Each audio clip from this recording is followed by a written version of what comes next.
Broadcasting from MCBN Broadcast Center, your all-Filipino radio, PinoyRadio.com. PinoyRadio.com. This year, we'll never get short of surprises. In fact, we step up the game. Hashtag Level Up Goals. The finest hits, outstanding shows, remarkable events. Minacansa Broadcasting Network Incorporated. This is PinoyRadio.com. Love it!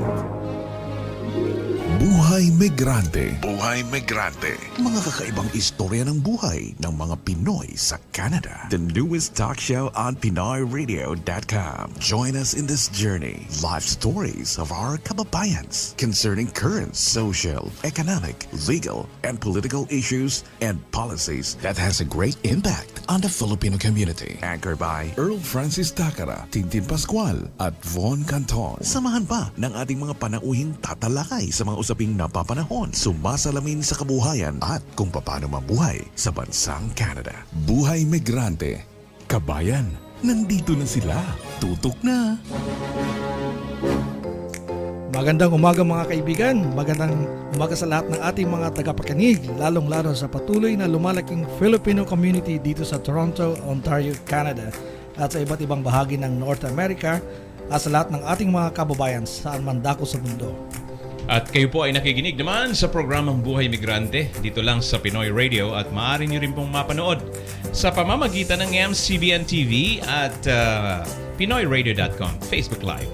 Ito po si Christian Pascual kasama si Von Canton at Earl Francis Dakara na inyo pong makakasama sa loob ng mahigit isang oras na pagbabahagi ng kaalaman at talakayan tungkol sa buhay migrante. Hey, Yes, magandang morning. umaga Good morning! sa inyong dalawa at sa libo-libo nating mga listeners around the globe. Magpapasalamat Yes. tayo sa ating more than 4,000 viewers Sa Facebook lang. Facebook Wow, natin. thank you so much. Napa yung mga YouTube na yan. Ano? Saka yung mga nag-inquire sa atin, nag-send ng messages, mga nagtatanong kung ano daw yung mga possible na pathways nila.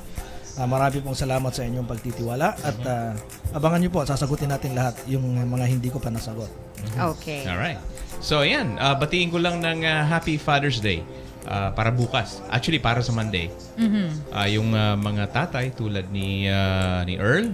Yes. Yes. Mga magigiting At sa iyo rin, Von. Oo tatay. nga. Sa inyong Happy dalawa, Father's Happy Father's Day. Day. Pero this morning sa Global News ngayon, may natutunan akong isang term. Batiin din natin ng Happy Father's Day yung mga inatay. Sabihin, ina na siya, tatay pa siya. Oo. Yes. Marami Okay. ganun yung lalo yung mga hiwalay, tumatayo bilang nanay, tsaka tatay. Tama. Kaya ang tawag sa kanila, inatay. Binabati ko rin yung aking daddy, ating Yes. tatay sa Libmanan, Camarines Sur. Mhm. Nakikinig siya ngayon. Ay, yung daddy ko nakikinig din sa heaven. Yun. Oh, of course. May I'm pretty internet sure. At ang father ko, Happy Father's Day, Papa G, nasa California siya. At syempre, sa aking mga uncles at sa aking lolo. Ang lolo ko, naku, si Daddy Bonnie. Yes, sa Happy technical Father's side, Day. pasalamatan natin ang patuloy na suporta ni Kuya Toots and At syempre si Direk. Direct Ching. Right. At Yes. yung future tatay andun sa likod. Oy! Future Ay, tatay. Si nag-wave Patrick. siya. Oo. Tataas ng kamay, oh. Tumaas yung kamay ni Patrick. Yes. Sabihin alam na this. Alam na this? Alam na din. Anyway, dapat happy lang tayo lagi, di ba? Ganun naman ang Tama. buhay O ito, bago ko makalimutan. Sige. Binabati ko si Mommy Deep. This is Dr. Hans' mom sa Cooksville Family Clinic. Ay, Ito yung partner ni Dr. Ryan Figueroa. nakatunin ba sila ngayon? Nakatunin sila. Cooksville. Yan, yung mga wala pang doktor. Family physician na tinatawag. Yes. Sa kaalaman po ng ating mga listeners around the globe, ang Canada po iba kasi dito kailangan nyo ng family doctor. Yeah. Hindi kayo basta lang pupunta sa isang espesyalista tulad sa Pilipinas. Kung may sakit ka sa puso, punta ka dun sa mga cardiology doctors, di ba? Correct. Kung may sakit ka sa buto, so yung mga ortho doctors natin, di ba? Dito Yes. hindi Lahat dadaan sa family doctor nyo. Correct. Kaya naman ang family doctor dito ay napaka-busy. Saka I think open pa sila accepting new patients. New pa rin sila. patient. Abang may space pa. Kasi darating ang panahon, mahihirapan na po kayo maghanap ng mga family doctor. Yeah, tsaka may ano yan eh. Kumbaga may limit. Pagka May nakuha na limit. nila yung cap, medyo maglalaylaw na sila sa... Siguro mga Saksak 10,000, ganun. Wow. Ang daming kita nun. Bago ang lahat na... kita kagad. Ang dami nun eh, di ba? O bago ang lahat, gusto ko pong batiin ang ating mga masugid na tagapakinig. Si Tita Evelyn Cordero and Giselle Mirasol. Hello to both of you. Hello sa inyo, ang lahat ng kapamilya. Yes. Yes. Okay. So, ayan. Last time we talked about provincial nominee program. I believe hindi pa natin to natapos and inulan tayo ng mga katanungan. Yes. Isa to sa mga streams na available para makapasok sa Canada. Kung kayo man ay na-deny sa isang stream, you can always try other options pa Canada. So, dahil napag-usapan natin yung last time, sige, i-recap muna natin ito, Earl. Yes, ang pinag-usapan natin last time is a general idea about what is a provincial nominee program. Pinag-usapan natin yung mga requirements, kung paano ka makakapasok, yung restrictions, yung procedure. Kasi merong regular stream and then yung express entry provincial nominee option. And then yung rejection, pag-uusapan natin ngayon. So recap lang, ano ba yung requirement, main requirement ng provincial nominee program? Na-discuss natin last time din, yung intent and yung ability to become economically established dun sa province na yun. Okay? Kasi yung province na yun, bibigyan ka ng chance na makapagtrabaho dun sa probinsya. At the same time, ina-expect na yung skill mo, tutulungan mo rin sila. Economically dun sa labor nila. So, okay, hanggang maging PR ka. And then they are expecting na you will stay in that province. So there was a question last time na hanggang kailan ba? Gaano katagal ba? Gaano katagal? Oo. Wala naman silang specific na year na dapat magstay ka ron. But since PR ka na, you have the right to settle, study, and work in any place. Pag PR ka na. Pero pag hindi pa, you have to stay in that province. Okay? So, pinag-usapan din natin yung mga requirements tulad ng kailangan ng full-time and permanent job offer. Kailangan mo rin ng settlement funds. Tapos yung mga occupational classification, okay, for the job. And then yung English requirement dito sa provincial nominee program is medyo mababa. Okay, yung mga NOC A, B, and 0, kailangan at least 5. Pag yung C and D, 4. Ibig sabihin, mas mababa. So, mas mababa siya kaysa sa yung skilled worker. Oo, yung federal Correct. skill. Kasi yung federal skilled worker is like CLB7. Kailangan 6 ang score mo ron. Mataas. Okay? So, Good to know. correct. Ano ba naman yung mga restrictions? Okay. Pag meron kang unresolved na mga kaso dito sa Canada, kunyari, magkaroon ka ng humanitarian and compassionate consideration claim, hindi pa resolve yon, hindi ka pa pwede doon sa PNP program. Okay, kung meron kang removal order, maalala natin kung anong ibig sabihin ng removal order. Ito yung mga cases na hindi ka pwedeng ma-admit. Yung mga inadmissibility grounds. Yung serious criminality, financial health, yun. Kung meron kang mga order na ganon, hindi ka pa pwede mag-apply sa PNP program. Okay, kung ang status mo dito in Canada is illegal, hindi rin pwede. Okay? Hindi ka rin pwede mag-apply kung meron kang kasong misrepresentation or any criminal case sa application mo. Okay? So, ito pang isa pang issue dyan. Kung nabigyan kang nomination, you have 6 months to do an application. Ngayon, pag pinabayaan mo yan at lumampas ka dun sa 6 months, hindi mo na magagamit yung nomination na yan. Okay, you have only like 6 months to do that. So, napaka-importante updated yung mga address nila. Correct. Kasi minsan, pag nag-move out kasi isang lugar, and then hindi mo na-adjust yung address mo doon sa application mo, na-update, naghihintay ka sa wala. Kasi yung pala ay nagpadala ng communication doon sa sa dati mong tinitirhan, tapos hindi mo na-update. So, wala ka talagang ini-expect na darating. In that case, yung 6 months mo, kakainin na yan. Yeah, tsaka yung mga estudyante.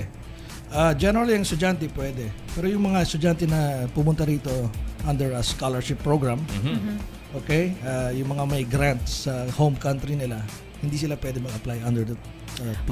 I was about to ask that question, Kuya Earl. Kung ikaw ba nandito na sa Canada, let's say nasa Ontario ka and you are here, you are a holder of student visa, possible ba na makapag-apply ka na as provincial nominee sa ibang province ng Canada? Pag-entitled ka na. Pero as a student, nandun ka pa rin sa student visa program. Kailangan tapusin. Kailangan tapusin mo muna. Okay, it's either you can go for a postgraduate work permit. Okay, from there you can always apply for provincial nominee program kung magkakaroon ka ng nomination na granted by the province. Hindi rin pwede rito yung mga caregivers saka yung mga seasonal workers. Hindi sila pwede mag-apply under this program. So yun, pakinggan nyo po ito, ha? Yes, kasi yung seasonal is temporary foreign worker program yon. And provincial nominee is permanent. Yeah, permanent. Shortcut nung provincial nominee program, PNP. PNP, Yeah, akala ko PNP. nung Hindi una. yung Philippine National Police, ha? Akala ko rin nung una. Sa procedure naman, dalawang klase ang procedure. Meron tayong regular procedure dun sa pag-apply. Ito na yung pinag-uusapan natin kung paano mag-apply. Yung candidate pwede mag-apply directly dun sa probinsya. Okay, after that, makaka-receive sila ng certificate of nomination. Okay. Ipapadala ito ng probinsya dun sa visa Gaano office. ba ito katagal normally bago dumating? It depends. It depends kung paano ka kagaling at makikita ka agad dun sa application mo. Depende sa experience nila yon. But when you get that, you have 6 months to respond. Okay? And then, yung applicant naman, papadadalaan siya ng confirmation of nomination. Okay. So, dalawang nomination ang papadala to the visa office and confirmation dun sa applicante. Yes. And then, yung candidate will start to do the process of application for PR. Yun ang standard. Okay, ngayon, meron din tayong tinatawag na pinag-usapan natin yung express entry. Yes. Mag-a-apply din yung express entry dito sa provincial nominee program. Okay. Okay, so dalawang option. You can always start with the candidate applying to the PNP program, and then pagka nakaroon siya ng nomination, gagawa siya ng express entry profile. Okay. Okay, yung second option naman, apply muna siya ng express entry profile and then wait for a nomination. Ngayon, pag nakuha niya ng nomination, pares na rin. Mag-meet na lang sila doon, magsasubmit na sila ng application. Okay, doon na mag-a-apply yung 6 months period natin. Okay, to get a PR. So in short, yan ang dalawang options na pwedeng gamitin ng applicants. Under Okay. the provincial nominee program. Yes. Oo. Actually, maraming tanong sa provincial nominee program. Isa dito, which province has the provincial nominee program express entry stream? Yes. Ano mga probinsya ba ito? Well, yung mga probinsyang ito ay halos lahat meron silang kanya-kanyang express entry program. Ang nagde-determine ito yung ministerial instructions. Do they carry the same name? Lahat provincial nominee program? Yeah, Kasi recently, alam ko yung sa Atlantic, iba yung term na ginamit nila doon eh. iba, yun, pilot program yun. Oo. Ibig sabihin ng pilot Pero program. in effect, parang provincial nominee din. Yes, kasi ang idea doon is to make the process More fast faster. and quick. Kaya ginagawa nilang express entry. Puro express. Pero yung ano? express entry, may sarili silang talagang program. Okay. Kunyari, yung sa British Columbia, meron silang BC PNP Express Entry. Yung Ontario, meron din. Yung Nova Scotia, meron din. Yan, yung mga listeners natin, take note of those names. Kasi, Prince Edward Islands, meron din sila. baka nandiyan yung relatives nyo. Yung Yukon, yung mga territories dito sa Canada, meron Pwede din. din. Meron Mas din mabilis sila. yan. Yeah. Kasi mas malamig.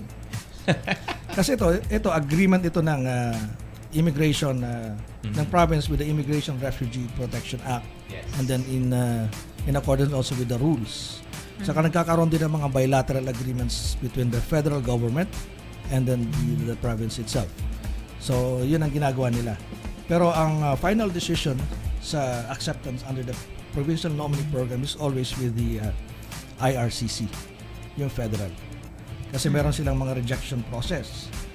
Kung merong issue, halimbawa ang federal officer may clarification doon sa applicant, pwedeng kontakin directly ng federal officer yung applicant. At kung meron namang issue doon sa probinsya, sa the PNP authorities, yung federal, the same thing, pwede silang kumontak directly doon sa province. Okay? So, doon sa pag-uusap nila, kung ang intention ng federal officer is to reject, okay, magko-consult sila doon sa PNP official, and then yung PNP official, kailangan pa ng isang tao para i-concur yung rejection na yun. So, merong rejection process dito. So ano nga ulit po yung grounds ng rejection, Kuya Earl? Marami. In-explain ko kanina, may mga illegal status, may mga removal order, Yeah, may mga health, financial, inadmissibility oo. issues, okay, may misrepresentation, walang status. Criminal records. Yeah, yung nag-apply na hindi naman qualified, like mga caregivers, seasonal workers, hindi yan pwede sa provincial nominee programs.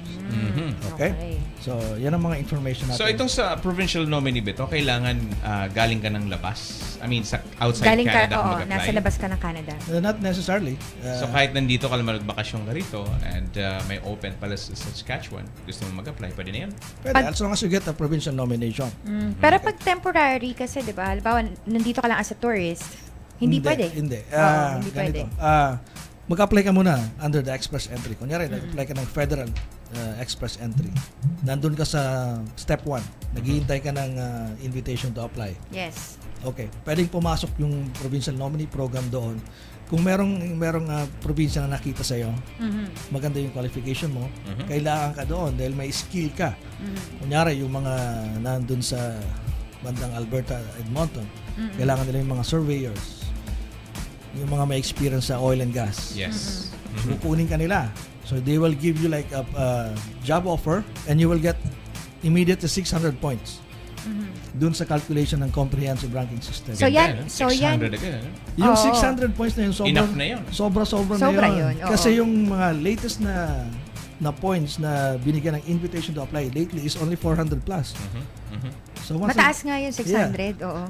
almost 100% makakapasok ka na as long as you comply with the So ulitin lang natin, Kuya Earl. So yan, possible, kung ang tanong ninyo papasa ba kayo o eligible ba kayo mag-apply under provincial nominee program kahit nandito kayo sa Canada?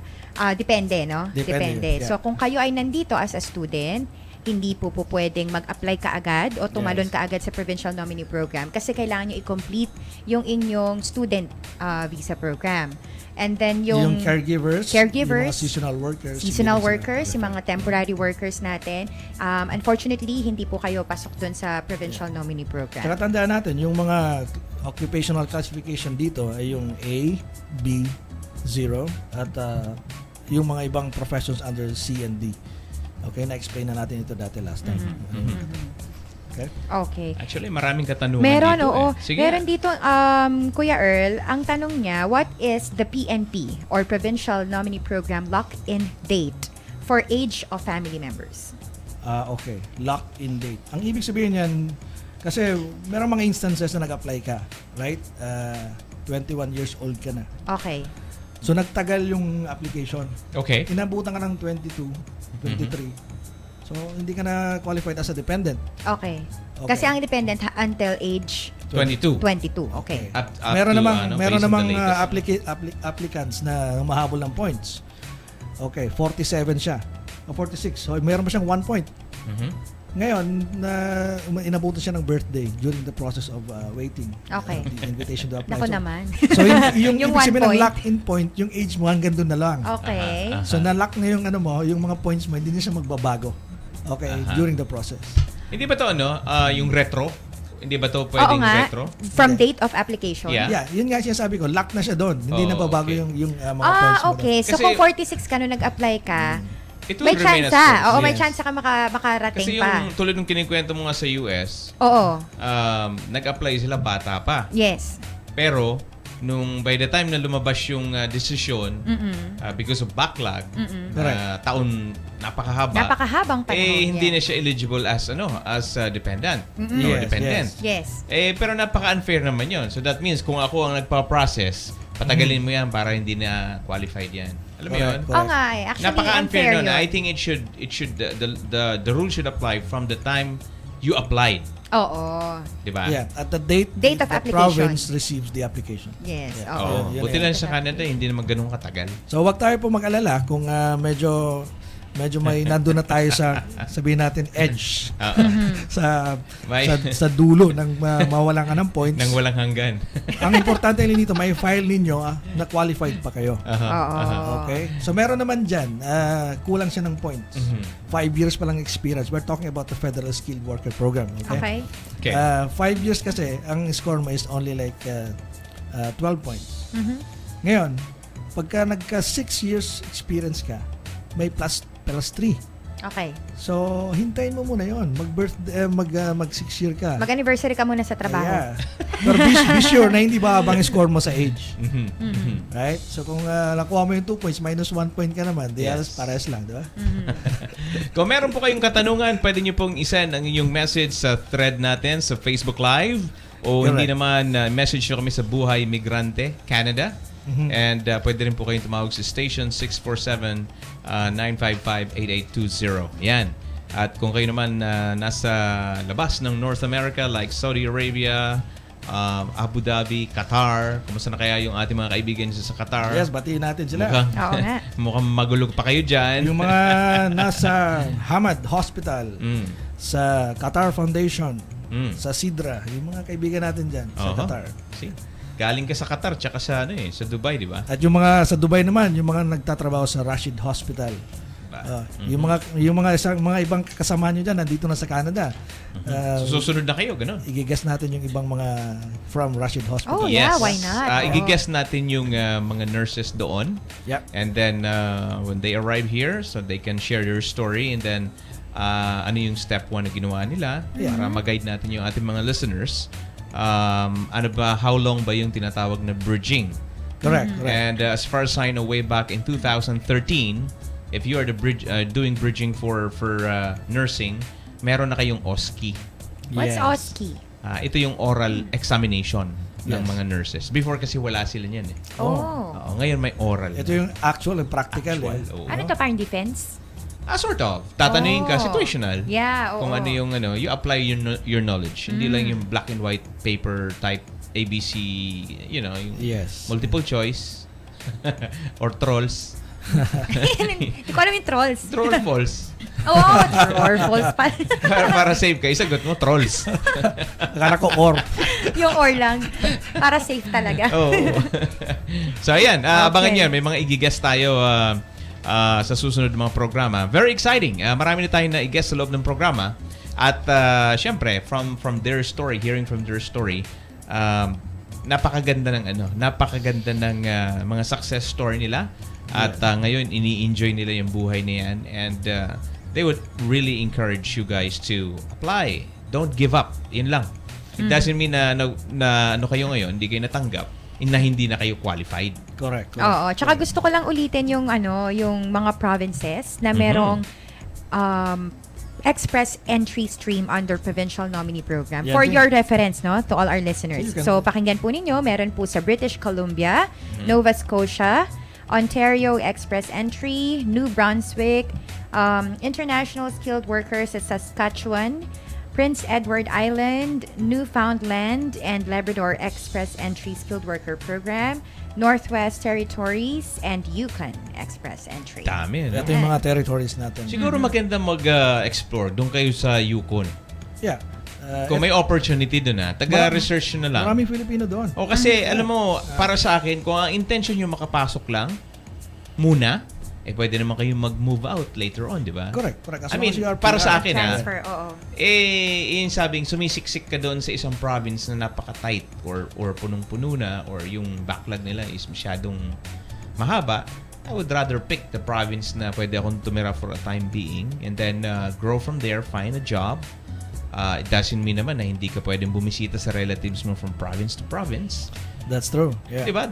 Ano lang yan, 2 Pasko lang yan. Mga ganun, 3 Pasko, then mag-move ka na. Yeah, tsaka paghandaan mo na rin, mag-research kayo kung ano ba yung weather doon, paghandaan ninyo. Tama, Kung importante yun. kung may mga kaibigan at relatives Bumili na kayo kayo doon, ng makapal-kapal na jacket. mag-connect na kayo habang wala pa sa Canada. So, it's a matter of planning talaga. Pero alam mo, ang weather dito, hindi naman all the time malamig eh. Tulad ngayon. Pinag-uusapan nga namin ni Agatha kanina, dito pag summer, ang hapdi sa balat. Yeah, Extremes, kumbaga. Oo, pag winter naman, talagang winter. So, alam niyo ba ano ang temperature ngayon sa Dubai right now? Yes. It's 50 degrees Celsius. Oh my God! Wow. Para ka Lalabas nasa ka pa oven ba nun. nun? Oo, kasi may nagbasa akong post ni MJ Sunburn. Bastahin natin nako. si Jess Valle. Wala Dubai. kasi yung cellphone ko dito sa akin. Nandun kay Patrick eh. Imagine Ayun, mo, hawak this is na, hawak na 50 ni Gretchen. degrees. Yes. Pwede ka magluto ng bacon o kaya I know, itlog sa yung coach. bacon, ilagay mo lang sa bubungan mo, luto na yun. Naku You wait po. for a few minutes. Ikaw, thank you. Tumira ka sa Mainit sa talaga. Dubai. Oh. Gumawa ka ba ng experiment man lang? Like, syempre may buhangin kayo, mainit, di ba? Yung itlog ba, pag nilagay mo ron, naluluto? Oo. Totoo yun. Ilang minutes yun? Ginawa mo talaga. Mabilis lang yun. Mainit. Tsaka hindi ka pwedeng maglakad-lakad sa labas pagka walang... May heat stroke ka. Paano yung mga nagtatrabaho sa construction? No, may ban sila from 11 o'clock to 4 o'clock, I think. O 3 o'clock. So, hindi sila pwedeng May magtrabaho? may law na hindi pwede magtrabaho. Otherwise, mapipinalize ang From what employer. time? 11 to 4. 11 to 4, something like that. Kasi 11 yun to yung Or kainitan. 12 to 4. Alam ko 10 to Oo. 4 eh. Yun yung nagkukos ng skin cancer. Correct. Yung Maraming 10 to 4. na-heat stroke doon. Even Oo. I think Kahit may beach, ano? mas mainit ata sa Doha ng konti. Pero yung beach yung mainit din. Mainit din. Pero pagka gabi, Malamig din. malamig. Medyo lang. So, Pero yan walang masyadong outdoor activities pag summer. Kaya pala nagagandahan yung mga mall nyo. Correct. Kasi yun lang ang way para... Ang maganda naman doon sa lugar na yon, lahat ng indoor activities maganda. Air conditioning. Imagine mo sa Dubai, merong ski doon eh. Oh. Oh, merong ice skiing doon. So it's like a desert place, pero merong mga activities na pang winter. Oy, batiin galing, ko ang may-ari, si Nitz, batiin ko ang may-ari ng sandbanks, Wow, yeah. campsites, and cottages. Nag-message sa akin, no? Paki-confirm nga uli po yung inyong camp schedule dito sa amin. Kailan ba yan? Tayo na yung kinukulit, ano? Actually, ang in charge dito si Ryan Pepper. Okay. Kaya lang medyo hindi pa sila nakakapag-finalize ng mga dates. Pero sige po, Madam Nitz, ipapaalam po namin sa inyo. Magandang hapon na ba? Umaga pa. Umaga po sa pa. inyo dyan sa sa Sandbanks. Yan. Oh, Yung mga nice. nagpaplanong camping. Correct. Po kayo sa Sandbanks. Yan. Okay. Yan. So yung mga sa provincial nominee program, meron po silang kanilang mga requirements. Punta na lang po kayo doon sa website ng every province. Makikita niyo kunyari sa Ontario, punta kayo sa website ng Ontario, meron doon yung mga regulations nila, yung requirements for application for the PMP program. We can discuss that magkukulangan tayo ng oras. Right? Meron pa tayong special guest. Meron tayong Meron tayong guest. guest. Pero itong special guest na ito guest siya ngayon. Pero taga rito siya. Yeah, most of the time, host siya. Yes. Kikilalanin natin ang Balita ko, pogi guest rin daw natin. to eh. Oo, tsaka Oh. binata. Yeah. The Oh. most eligible bachelor ng Toronto. So, Ha? pwede pa rin siya doon sa Father's Day celebration. Pwede pa rin. Malay natin, may naiwan. Yes. Alamin natin yan. Alamin natin. Alamin Malay mo, natin. malay nyo, may tumawag. Hindi, malay mo, may Dito natin may malaman. Oo. Dito natin malaman, ikaw ang ama. Mga ganon. No, yung pong may mga reklamo, tumawag na po kayo. Ang sagot dyan, sorry anak. Baka meron tayong phone-in question eh. I-verify kung sino siya. Oo, ikaw nga. Tsaka kung sino may tatawag na yan, wag ko kayong mag-alala. Kung may claim kayo, okay lang. Recorded po ito eh. Yes. May replay pa po ito bukas. Sunday, 6 a.m. sa 105.9 The Region. The Yeah. only radio station in the York region. Nagpaalam na yung guest tuloy.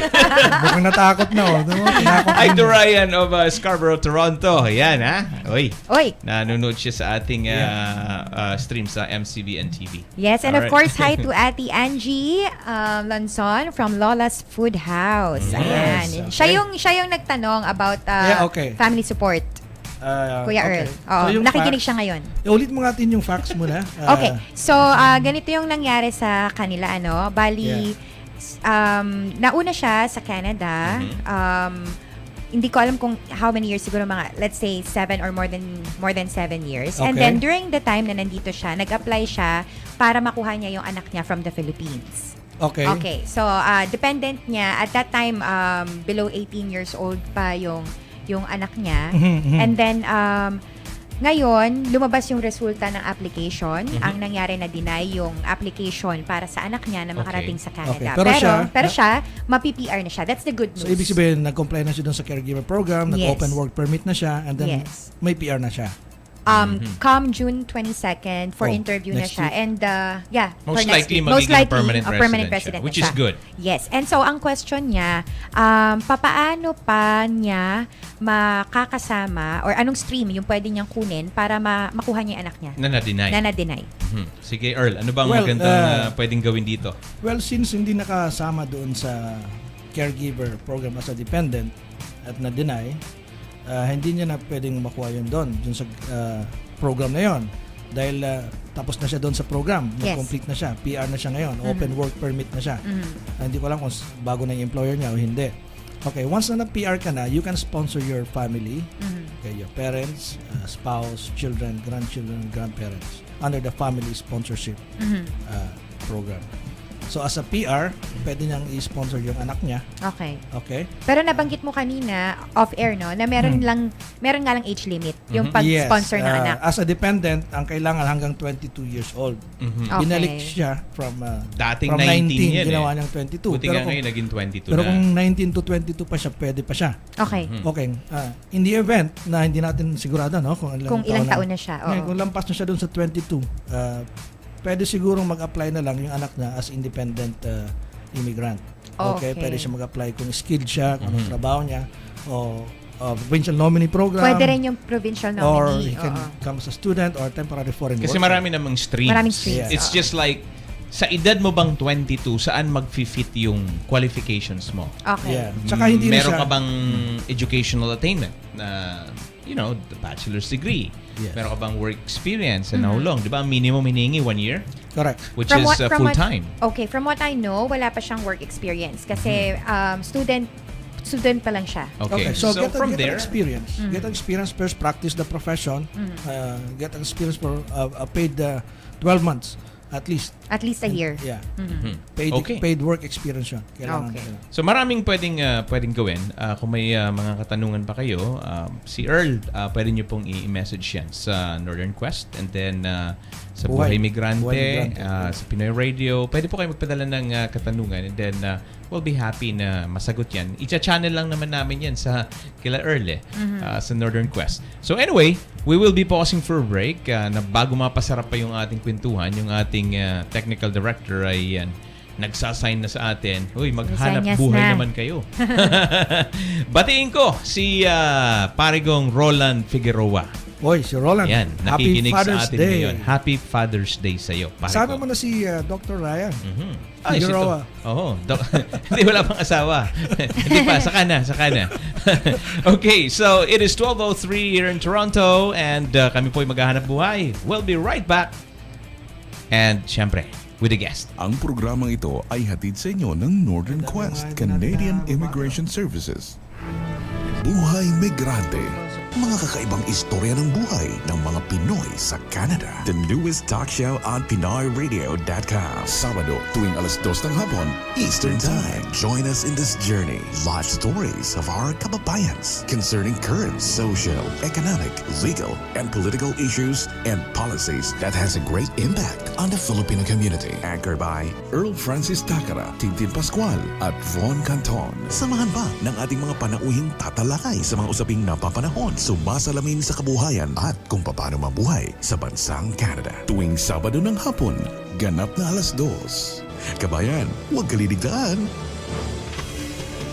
Action Honda is back with another startling car deal for 2017. All for Civic, all for you. Here we go. Civic LX Coupe, Sedan, Hutch, all up to 60 months, all at zero down payment. Get the treatment you truly deserve. Action Honda's Car Spa, Service, Parts, Assistance. Basta Action Honda, makakaasa ka. 4334 Kingston Road at Lawrence Avenue East, Scarborough. Don't pay for 90 days? Sounds interesting. Call now. Asikasong kabayan sa Action Honda team na maaasahan. Action Honda, where car ownership is made easy. Panahon na! Level up with your iRemit Visa card, a prepaid ATM card with no maintaining balance required. It's time to get your own iRemit Visa card today. Remittance received by your beneficiary in seconds. Withdraw from more than 14,000 banknet, Megalink, and Express ATMs in the Philippines. And worldwide. With iRemit Visa card, convenient and cashless shopping. You can even pay your bills with iRemit Visa card. Pin protected with Europay MasterCard Visa. EMV chip technology for added security. Visit an iRemit office near you. Sa iRemit, may ngiti sa bawat padala. What does it take to realize your dreams? To get you there, a vision and positive steps. The same goes to your financial future. At World Financial Group, we help middle-income families identify their dreams. We help them take action to get where they want to go. Whether it's retiring early, buying a home, or sending your children to college, it's never too early to start working towards your dreams. So I suggest you call Agnes Miranda today. Telephone number 905-760-8677 or at 416-702-9693. To secure your family's future, think of World Financial Group. What's the purpose of your visit? Do you intend to stay long? Questions. A lot of questions. So, what's your concern? Do you have issues on student visa or super visa? I want to know about family sponsorship. Business immigration? How about caregiver programs? Self-employed class? Tell me more on PR and citizenship applications. Skilled and temporary workers? Please enlighten me on express entry. Etc., etc. More inquiries? NQCIS has the answers. Northern Quest, Canadian Immigration Services. Visit their website today, northernquest.ca, or better call them now at 647-302-3508. NQCIS, your reliable partner to your bright future in Canada. At ito na naman ang araw na inilaan para sa mga tatay. Mga tinaguriang haligi ng tahanan. Panahon na para magbigay-pugay sa ating mga ama. Time for the daddies. Opo, it's tatay's turn for the treats and the tributes. Para sa'yo, Ama, nilalaman ng isip ko. Para sa'yo, Ama, bawat tibok ng puso. Pagkat sa'yo, nagmumula lahat ng yaman sa mundo. To the man of the house, the father of your child, the head of the family, the love of your life on Father's Day. So, Pops, Dad, Papa, Itay, Erpat, o Dada. Sa totoo lang, hindi yun tungkol sa ano yung katawagan. Ang mahalaga ay kung bukal sa puso mo ang pagtawag sa iyong ama. Salamat po, o tatay ko. Ang awit na to ay iaalay ko lang sa iyo. Kahit ano pang pagsubok ang dumating, ikaw lamang ang tatay ko magpakailan pa man. Para sa mga ama, salamat sa inyong pagsisikap, sa paggabay, at sa inyong pagmamahal. Happy Father's Day. To all the fathers or father figures, let's celebrate fatherhood or male parenting. Mula po sa amin sa PinoyRadio.com, isang pagsaludo sa mga tatay. Muli nating balikan ang napapanahong talakayan sa Buhay Migrante dito sa PinoyRadio.com. Mga kaibigan, magbabalik po tayo sa Buhay Migrante. Pero bago natin i-introduce ang ating panauhing pandangal, batiin muna natin yung mga kaibigan natin sa Saudi Arabia. Si Oliver Del Valle, ang sabi niya is 48 degrees daw doon. Uy, 48 degrees? So, mababa lang daw ng konti dun sa una nating sinabi. Yeah, pero sa Qatar, I think it's higher than Dubai at 1 degree. Oh, okay. Bakit? Doon ba nakatutok yung araw? Hindi, depende kasi sa topography yun eh. Aha. Yung Qatar is only flat. Yes. Wala siyang ano. bundok. Hindi gaya ng Dubai, may mga ano yan eh. May mga bundok, may mga structures. May sea. So, gusto sabihin, pag humangin, like yung storm, Yeah. buwelong-buwelo kasi flat. Oo, pag nag-sandstorm naman, Naku po. talagang wipe out lahat. So, magkaiba kasi ng terrain. May effect yun. Correct. At least yung storm natin dito, yung yellow, malamig-lamig. Oh, Eh, yung snowstorm. buhangin. Nanonood din yung Masakit aking sa pinsan, mata. si Marian Cecil from the USA, Violetta Derwin from Abu Dhabi, Jarek Moral from Australia o New Zealand. At si Prince ng Philippines. Yan. Okay, at ang Happy aking- Father's Day daw po sa tatay niya. And si Margarita del Rosario Draculan. Wow. Hello to Beth Espiritu. Sabi niya, Happy Father's Day to all loving, responsible, and great fathers around the globe. Wow, sarap naman, God ano? bless you all. Responsible, ha? So yung hindi kasama sa greeting. Naku po, kawawa naman. Hindi, walang ganon. And hi to JR Teodoro. Thank you for watching. RV Vicuna from Maryland. Sasabihin nun, define responsible. Naku po, humirap na. Malalim-lalim Okay, yan. introduce na natin yung Sige, guest natin. i-introduce muna natin ang Meron ating ba? guest. Ha? Siyempre, baka sabihin niya naman, hindi ko ipi-play yung Yes. Play regular that spiel song. natin. Yung intro muna, intro. Ayan, Okay. ito na. Mga kababayan, sa inyo na ang ating panauhing pandangal sa Buhay Migrante. Alright. Alright. Ayan. Okay. I-introduce mo na, team. Yes. Ang ating guest na sa tingin ko Kapitapitagan. Para may pambawi. Sige. Okay. So ito kailangan maganda intro dito eh. Aha. Okay. So, to all our listeners, I'm very happy and proud to introduce to you our guest for this afternoon. Uy. He is an occupational therapist by profession, an active civic and community leader, a religious advocate, and a known Filipino-Canadian achiever. He is also a member of the MCBN and Pinoy Radio family, host of radio talk show Kuya Quiz with Joey A. and Friends, and co-host of Global News Ngayon. Ladies and gentlemen, let us all welcome Mr. Joey Abranilla. Wow. Sikat pala ito. Walang sound effects dyan? Wala bang may clue na sa papalak? Kuya Wala Quiz eh. Bukas pa. Ay, wala? Wala pala si DJ Ryan? Hindi, Ano ba yan? paalala ko lang sa guest natin, wala tayo sa Kuya Quiz. Buti na lang talaga. Medyo formal lang usapan. Ay, sorry. Marami tayong listeners sa buong mundo. Buhay migrante tayo. Ay, okay, sorry. Hindi, pwede naman ako magiging seryoso kasi may GNN din naman ako eh. Oo, yung buhay-buhay ng yung buhay-buhay ng mga immigrant dito. Immigrant So, dito. Ikaw yung naging guest namin ngayon at alam kong marami kang kwento at mai-share sa ating mga immigrants in the Correct. future sa Canada. Yung mga nag-idolize sa'yo. Kasi Idolize talaga. nung nagkausap Marami tayo yun. noon, marami rin palang kwento ang buhay nito. Maraming kwenta. Oo, at marami ding kwenta. Yeah. Kasi pera-pera Walang lang yun kwenta. ang kareko. Okay. Kariko. Kariko. Tama. Sabi niya, maraming mga nag-idolize. Actually, binilang ko. Tatlo. Ikaw isa dun. Isa ako dun. Oo. Oo. Nabilang ko Sa 4 tatlo. eh. 4. Sama na natin yung auntie Sino ko, yan? si Ate Weng Cotinho Solis. Ay. Sa mga fans Yehey, ko. at least Hi, may Ate lima. Weng. Thank you for listening. Tama. Okay, so unang tanong, sino ba? Ano? Shoot. Sige. Or ako, kung gusto niyo ako magtatanong. Hindi, ano ka dyan? Stay put ka lang dyan. Panawing ka. pandawing. I know. Panawing ikaw Kagalang-galang, nakaganon niya yung kamay ko. Ikaw yung Behave yung ka. panahon Behave. may dangal. Oo. Ha? Ayan na. Panawing walang dangal. Okay, Tin, soft question Okay. muna. Sige. So, Wow, Ikaw meron muna, pala itong hard. ladies, ano muna? Soft question. Sige. Are you single?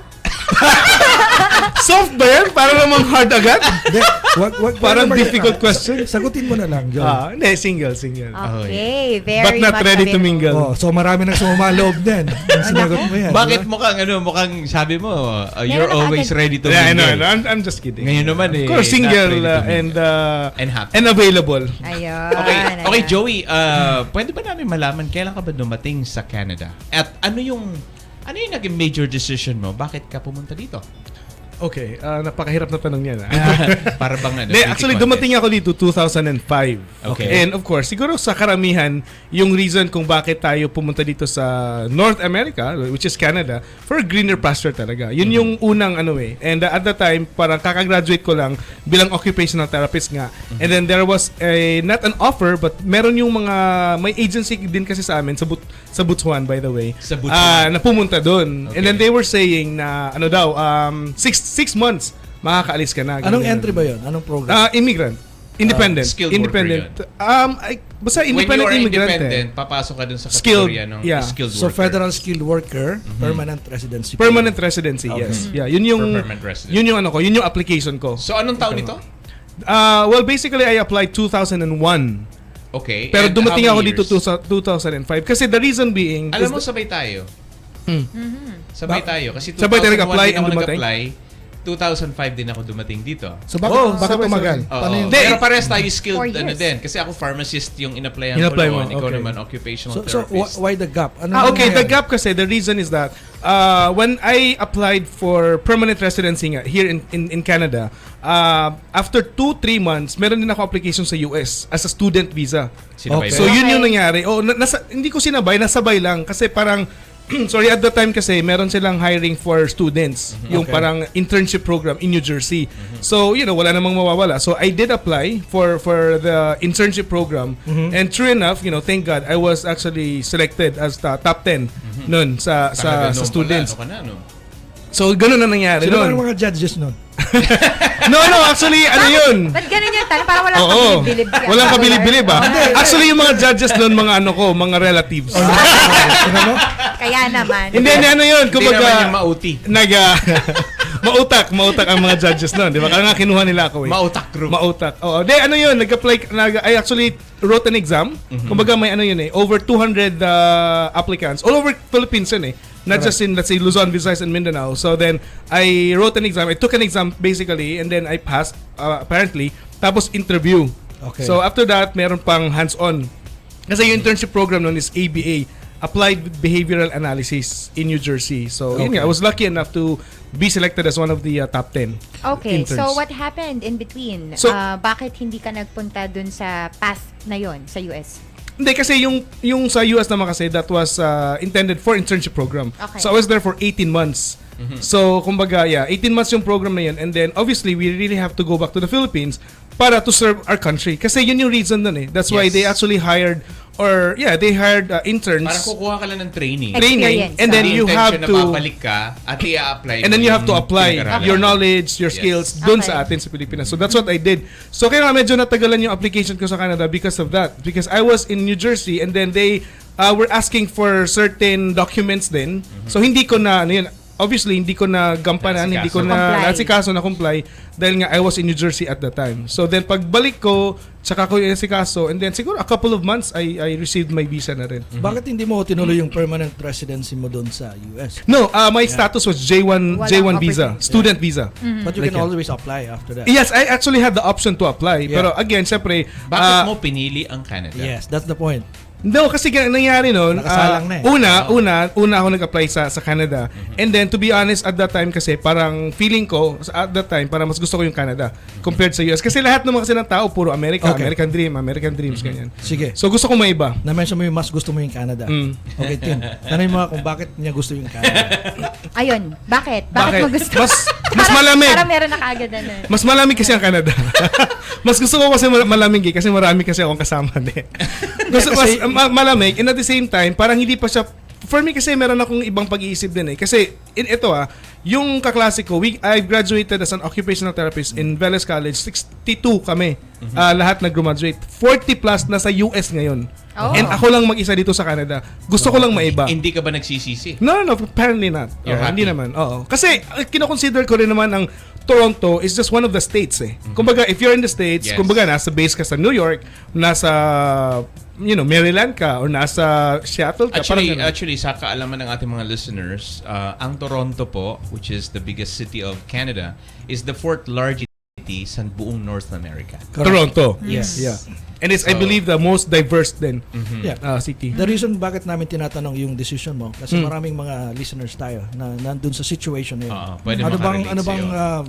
mas maganda kung pupunta kami sa Canada, Canada or sa US? Well, unang-una talaga kasi we cannot deny the fact that our health system here is better. In fact, best I guess kasi nga libre. So, yun yung una. And then at ang pinakaano ko din doon is gusto ko rin ng challenges in a way kasi parang in fact ito I'll be very honest, coming in here medyo mas mahirap to practice your profession kasi Yes. sa US ang bilis eh. Pagdating mo sa US, let's say ang Exam dami ko, kaya nga that's the reason why 40 plus of my classmates nasa US because it's easier to practice your profession unlike here in Canada. So but then again, as mentioned, I still opted to be here kasi pwede mo rin namang mapagtrabahoan kung ano yung pinagdaanan nila kasi you still have to write an exam. And by the way, I'm also actually a licensed OT in the States. Pero I still opted to stay here in Canada. Kasi parang nagustuhan ko na rin yung practice dito. And then, yun nga, yung healthcare system. Although, medyo nga malaki ang tax natin. Pero nakikita naman. Nakikita naman natin. Mahirap ba yung licensing ng occupational therapist? Yes, If you you come know. from the Philippines, graduate ka ng, of course, OT? license ka doon. Pumunta ka. Kasi dalawa yan physical therapist tsaka occupational therapist. Yes, yeah. Pwede mo bang i-distinguish yung dalawang yan? Ano ba Well, pagkakaiba pretty niya? much kasi In terms of practice. when we say physical therapist PT, it's more on physical, obviously. So, More on gross motor. Physiotherapist dito yan, di ba? I'm sorry? Physiotherapist. Yeah, physiotherapist, which Yeah. is physical therapist. Like, Yeah. yeah. So it's the same thing, physio and physical therapist. So yung kakaibahan ng OT at saka PT is that more on ang PT, it's more on gross motor. When we say gross motor, yun yung paglalakad, yun yung ambulation, yun yung kumbaga more exercises. Ang sa OT naman, it's more on activities of daily living. Let's say we teach them how to eat, how to bathe themselves, how to dress, mga ganun. Oh, so more educational. Well, in a way, Daily educational, but activities. at the same time, it's functional activities. Functional activities. Routine. Yeah. Routine. Let's say, kunyari, yung sa PT, tuturuan kang range of motion para maigalaw mo yung kamay mo. Ang sa amin, tuturuan kang paano magbihis. So, in short, yung physiotherapy is more on the rehab side, Yes. while sa inyo naman yung Functional. Functional, yung daily na. activities kumbaga. And not only daily activities, but we also practice yung behavioral. Kaya nga, that was the reason bakit ako nag-US. Dahil more on behavioral naman yun. I actually dealt with individuals with autism naman. Actually, marami tayong mga listeners na mga occupational therapist graduates sa Pilipinas at meron din nagpa-practice sa ibang bansa. Yes. Ng Middle East, Dubai, Doha. So ano naman pwede mong i-advise sa kanila in preparation for coming to Canada? Preparation in coming to Canada, if you wanted to practice and if you want to bring your profession here in Canada talaga, is that I would say walang shortcut eh. Correct. Walang shortcut. It's the same thing when you go to the US, you have to write an exam. Basically, you have to be registered. Kasi same thing with us. Let's say even if you know how to drive, but if you don't have a license to drive, then you cannot drive. You Like can- technically, you are not Pero in eligible. terms of ano ba yung licensing or yung bridging process? Nag-aral ka ba uli or kumuha Good question ka ng yan. ano? Kasi I think thankful enough na 2005, 2006, at that time, they weren't very strict yet. So kumbaga, I just gave my resume and then at the same time my credentials and all. So at par naman. Like yung school ko sa Pilipinas and here in Toronto, in Ontario basically, is at par with the education. So Okay. all I have to do is to write the registration exam. Yung parang board exam sa atin. Okay. Tinatawag. So kung maipasa mo yung board exam, so you are technically qualified to practice. So how many an exams OT. in Ano, total? challenge exam yan or Written exam. Written yan. exams. Ito, actually, ang Ilang US... exam lahat siya? I'm sorry? Ilang Isang exam lahat? exam Isa lang? lang. Unlike sa physio, meron silang written and meron din silang OSCE? tawag nun. Written. Yung OSCE kasi, ano yun eh, when you come here, yun yung mga tinatawag. Dati kasi we called it TOEFL, Test of English as a Foreign Language. And then yung TSE, Test of Spoken Is English. that the same as IELTS? Parang ganun, mga ganun. okay. Yeah. English. Iba yun. Yung OSCE dito is the... Yung practical exam English yun. exam lang yun eh. Yung IELTS, TOEFL, ano pa yun? TSE. Test of TSE. Spoken English. Yes. IELTS, Yung OSCE SALPIP, is the yeah. actual oral exam. When you- Situational ito. Okay. It's Hindi part to- of the licensing Yeah. program. Kaya nga tama yung sabi mo, medyo pahirap ng pahirap minsan. Oo, Malamang wala pa silang OSCE nun. At that time, wala pa. kami. Pero sa US kasi, I also applied for the certification sa US. So, they require us to actually have the TOEFL and the TSE. So, Okay. yung TOEFL at saka TSE, I believe it's the same yung sinasabi mong OSCE at that time. Kasi qualified na ako to write the exam. Kasi before you can write the exam, the certification, you have to have that qualifications na kailangan mong pumasa ng TSE at saka TOEFL at that time. That was mga 10 years ago, ganun. 10, 15 years ago. Okay, Mandatory Joey. kasi yun. So you mentioned earlier that you had to go through the bridging program before you started applying your OT, profession, yeah. your profession as an occupational therapist here in Canada.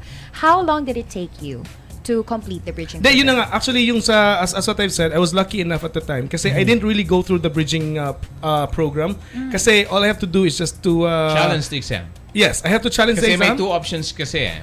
Sige, go ahead. Yeah. So yun nga, bali I just have to give my credentials and then as mentioned, my school lucky enough din kasi at par. Pero ngayon, ang alam ko, you have to go through internship program at least 6 months. 6 months to 1 year. Depende kung ano yung ilan yung years of experience mo sa Pilipinas. And then you have to complete mga 800 to 1,200 hours para bago ka makapag, and then titingnan nila yung assessment mo, meron kang dapat, kasi meron din ako naging estudyante noon Yeah. Okay. na kasi yun ang gagawin nila. So kumbaga kung ikaw, if you're coming from the Philippines, tapos you wanted to you wanted to push through with your profession as an OT, so maghanap ka ng parang mentor mo. So yung mentor mo, yun yung So parang preceptorship. parang ganun ang mangyayari. So parang siya yung magbibigay, okay, ito yung hours, okay, for today 8 hours ka, 7 hours ka, ganito ganun, until Hindi mo you will naman be able to dinadaya. complete the 800 hours. Hindi mo naman dinadaya. Hindi naman. And during that time, hindi sila paid, no? Kasi hindi yan No, considered you're as not. work. You're not paid. Oh, okay. Kumbaga application lang talaga yan. So medyo may So, kailangan may baon ka. Meron. Nako, Kailangan yun. okay. Guto mga abutin. May baon kang Kaya- sandwich. Tanungin Oo naman nga. natin si Joey, yung kanyang buhay migrante dito sa Canada. Ano ba yung mga involvement mo dito sa Canada since na dumating ka? Ngayon, I started talaga sa simbahan sa church. Okay. Yun yung nagiging una kong Naging seminarista ka ba? it was close. Pero, Okay. Close nag-seminarista to what? ako, close To to going priesthood? there. No, actually kasi sa Cebu, when elementary, high school years ko, nag-enroll ako sa Don Bosco. So Okay. yun, so seminary school yun So pero hindi nga ako nagtagal. Hindi ako nagtagal, bumalik ako dun sa regular Pinalis school ka, namin. no? Oo. Hindi. Ako yun, kasi parang sobrang stricto talaga. Ay, seminary ba yun? Oo, seminary. Alam mo yun, yung Religious. sabay-sabay kayo Don matulog, Bosco, sabay-sabay yes. kayong kumain. Alam mo yun, yung parang talagang very routinary. So parang medyo... Ilang buwan ka ron?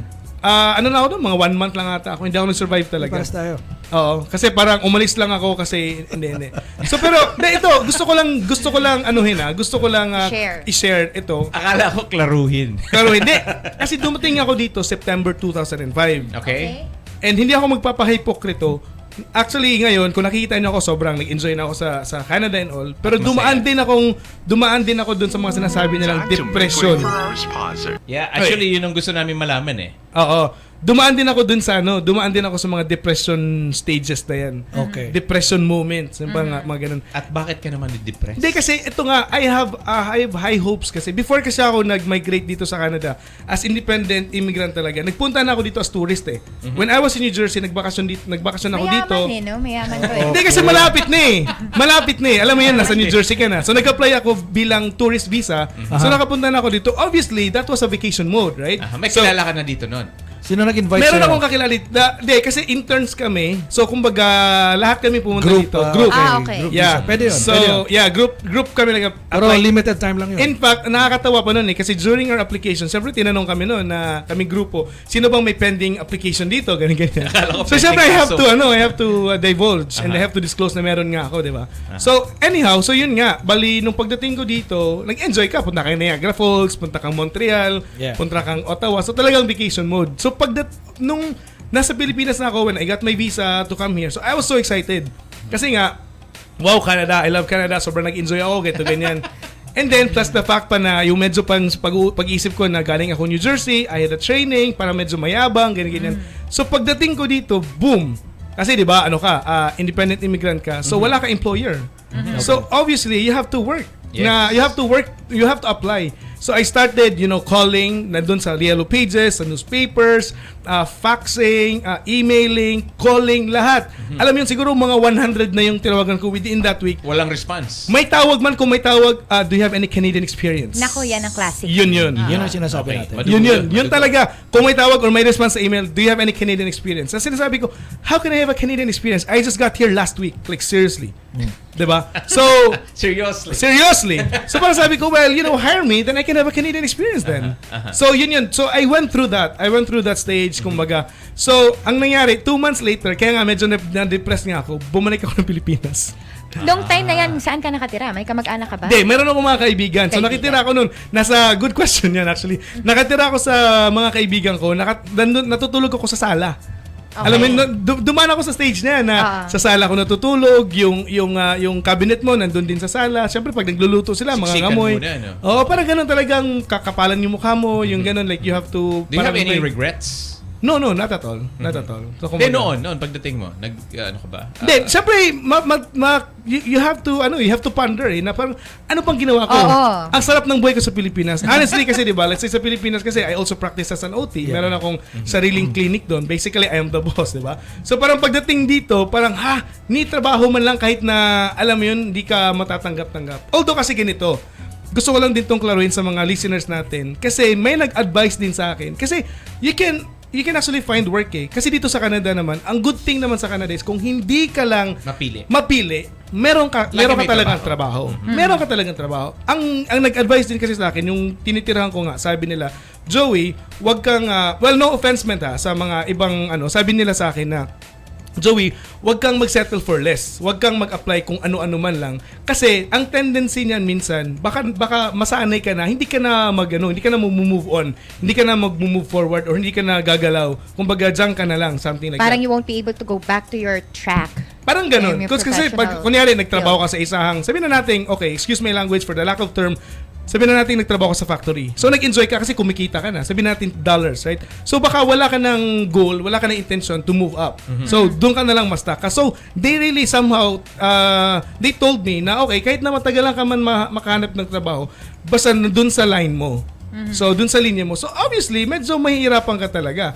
So that's actually kahit papano. Although in fairness naman, after a month and 2 weeks here in Toronto, nakahanap ako ng trabaho na assistant preschool teacher at the time. Kasi yung principal, kasi nga, ang background ko sa Pilipinas, I dealt with kids with special needs. Okay. You know, kids with autism, ADHD, mental retardation, cerebral palsy. So, kumbaga, yun yung edge ko. So, nung nag-apply ako sa school na yun, nung in-interview ako, parang sabi ng principal, para daw naaawa daw siya sa akin, para daw consider niya sa akin parang anak So I was very, very thankful and grateful kay, actually Patricia ang pangalan niya. Oy, Patricia Ken. parang Patricia. Baka yung may-ari ng building I natin. know So si Patricia, I forgot her last Okay, name. Kemp. Sorry.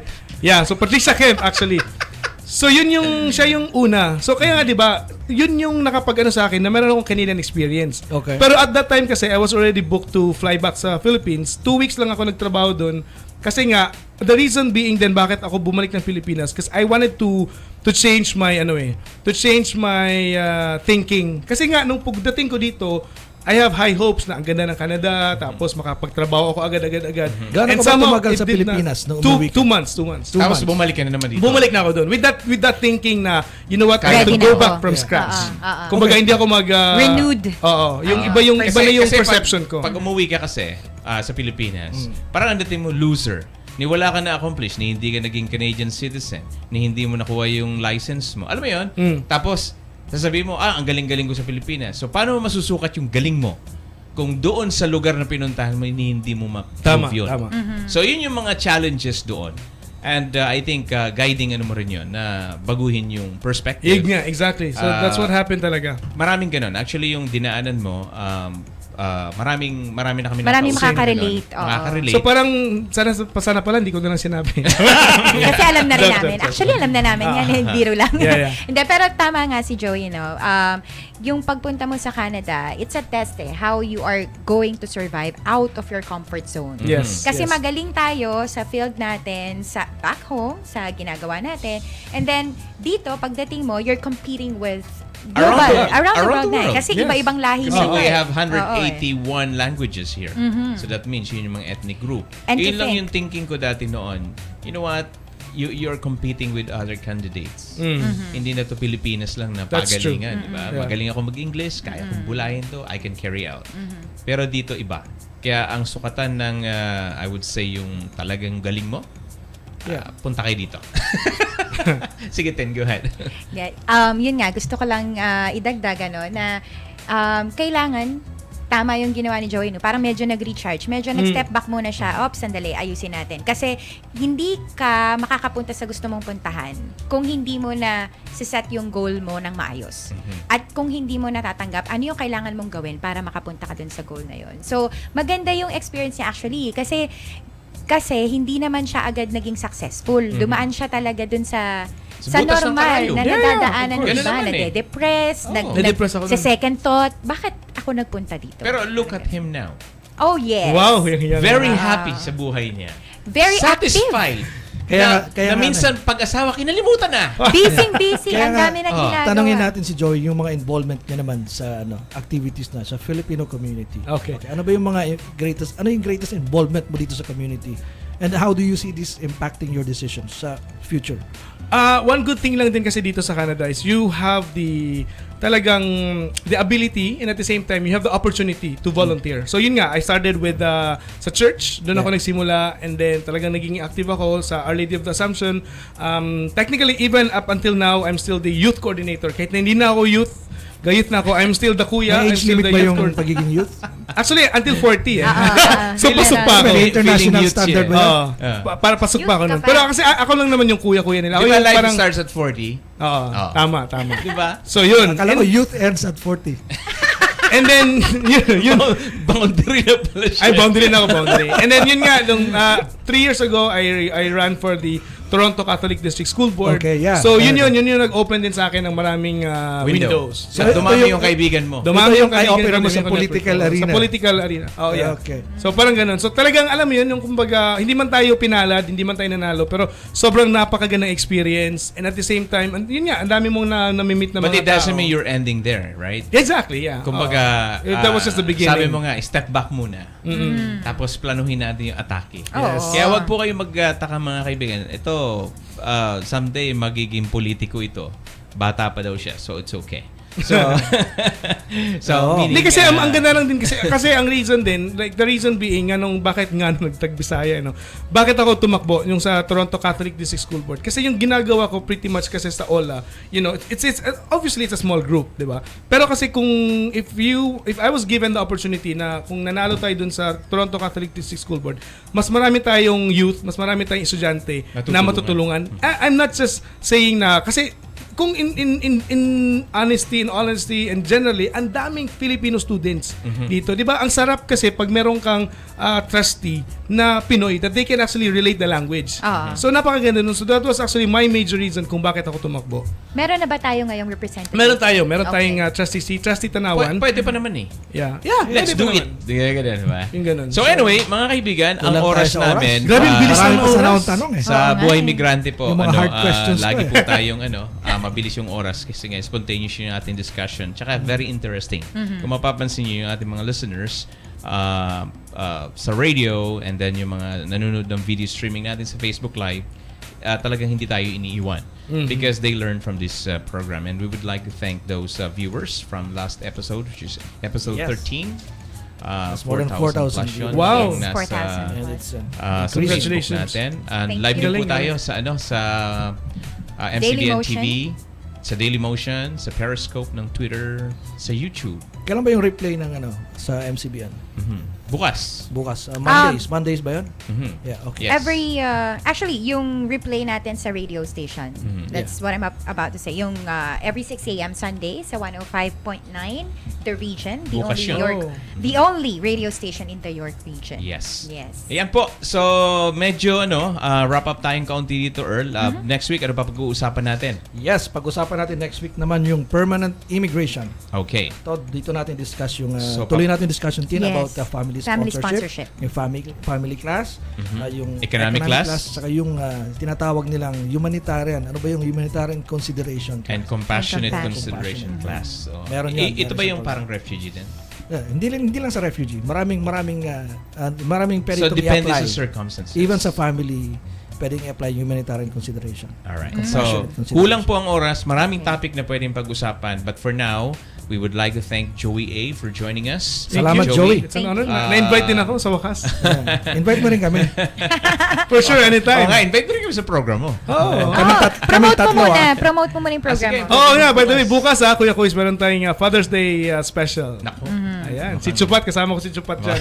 Anong oras yan? Yeah, 5 to 7 p.m. po. And kasama namin si Kuya Kuis, Don Laurel, si Matt, yung mga pulis, pulis natin. And Kompleto yung hopefully mga nito si gwapulis. Kuis Eric bukas. And baka makausap din natin si Third week na Patrick ba? Third Guzman. week? Okay. Oh, Dali mo Patrick. si Patrick bukas. Mukhang Dalawa Soon. na ang Patrick. Mukhang May full works house eh. kayo bukas eh. Yeah, si Chupat nga, sinabi ko na. Binago ng pangalan mo, hindi ka na Patrick, si Chupat ka Direk. na. Chupat Si na. Direk eh. oo. Direk Ayan. si Kuya Tots. Si Direk and Kuya Tots, kasama rin yan. Okay, so bukas. paalam ka na, Joey. Yeah, yun nga, hindi pa papaalam yun. Maraming salamat sa opportunity na finally at least kahit paano nakapag-share man ako sa buhay ko dito sa Canada na hindi naman like kung ano man tayo ngayon, masaya tayo pero kumbaga I also had my share. Yes, and do you encourage them to come here? Yep, exactly. Okay. Yep. Of course. Talagang masaya ang buhay dito sa Canada. All right. Very good. All right, very team. good. Very well.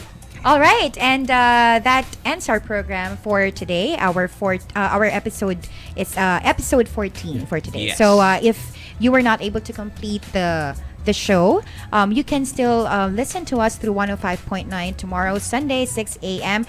Through the region, the only radio station in the York region. At sama-sama po tayo muli sa susunod na Sabado, alas 11:30 ng umaga, Eastern Standard Time. All right. So, ayan po. Alright. Thank you very much po sa inyo lahat. And syempre, yung mga tatay dyan, Happy Father's Day po sa inyo. Congratulations for taking care of your family Family. and being a responsible father. Yes. Yan So, bati- Happy Define Father's Day sa responsible. inyo. Sabi nga. Happy Father's Anyway, Day. ito po si Happy Von Father's Day. Canton. See you next Saturday Yes. for another edition of Buhay Migrante. That's gonna be episode 15. 15. 15. Alright. Yes. Bati natin ng aking may bahay at nanonood siya at aking anak si Cheska.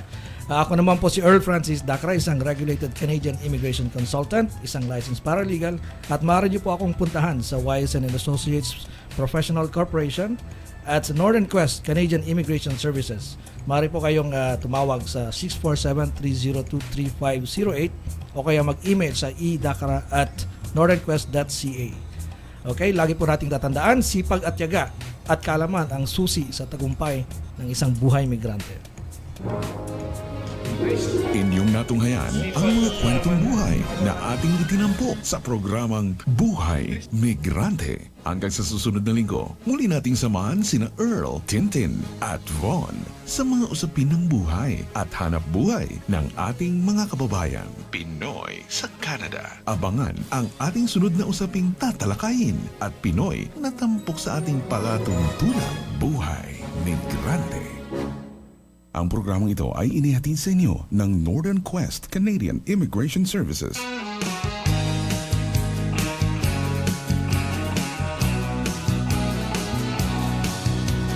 Take a trip to Manila.